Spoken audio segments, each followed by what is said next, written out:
1193 एक आक्रमणकारी ने बिहार पर हमला किया। नाम था बख्तियार खिलजी। कहा जाता है कि उसने नालंदा को आग लगा दी। हजारों पुस्तकें, ज्ञान का खजाना सब जलाया गया। एक समय था जब बिहार सिर्फ एक राज्य नहीं, पूरी दुनिया का ज्ञान दीप था, जहां दूर दूर से विद्वान आते थे और नालंदा विश्वविद्यालय की दीवारें ज्ञान की आवाजों से गूंजती थीं, जहां विक्रमशिला विश्वविद्यालय में किताबें नहीं, भविष्य लिखा जाता था। आज हम खोलेंगे इतिहास का वो पन्ना जिसे समय ने राख के नीचे छुपा दिया। जब बिहार दुनिया को पढ़ाता था, फिर सब जला दिया गया। जब यूरोप में लोग ठीक से लिखना भी नहीं जानते थे, तब बिहार की धरती पर एक ऐसी यूनिवर्सिटी थी जहां 10,000 से ज्यादा छात्र पढ़ते थे। लेकिन फिर एक दिन सब कुछ आग में बदल गया। कहते हैं उसकी लाइब्रेरी 3 महीने तक जलती रही। ये है नालंदा का सच। 5वीं सदी में गुप्त वंश के समय बिहार में स्थापित हुई नालंदा विश्वविद्यालय ये सिर्फ भारत की नहीं, दुनिया की सबसे बड़ी और सबसे पुरानी रेजिडेंशियल यूनिवर्सिटी थी।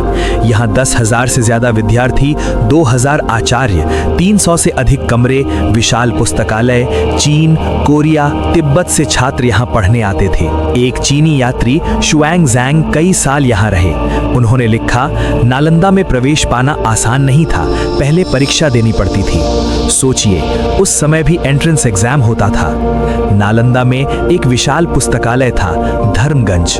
इसमें लाखों पांडुलिपियां थीं, विज्ञान, गणित, खगोल शास्त्र, चिकित्सा, दर्शन। जब यूरोप में शिक्षा सीमित थी, तब बिहार से ज्ञान पूरी दुनिया में जा रहा था।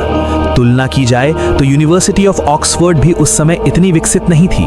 भारत उस दौर में सच में ज्ञान का सुपर पावर था। फिर आया साल 1193। एक आक्रमणकारी ने बिहार पर हमला किया। नाम था बख्तियार खिलजी। कहा जाता है कि उसने नालंदा को आग लगा दी। हजारों पुस्तकें, ज्ञान का खजाना सब जलाया गया। इतनी किताबें थीं कि आग कई हफ्तों, कुछ इतिहासकार कहते हैं महीनों तक जलती रही। हजारों पुस्तकें, ज्ञान का खजाना सब जलाया गया। इतनी किताबें थीं कि आग कई हफ्तों, कुछ इतिहासकार कहते हैं महीनों तक जलती रही। कल्पना करो, आसमान में उठता धुआं और इतिहास राख में बदलता हुआ। नालंदा सिर्फ एक इमारत नहीं थी, वो भारत की पहचान थी। जब वो जली तो सिर्फ किताबें नहीं जली, हमारा हजारों साल का ज्ञान जला। और शायद यहीं से भारत का पतन शुरू हुआ। आज भी बिहार में नालंदा के खंडहर मौजूद हैं।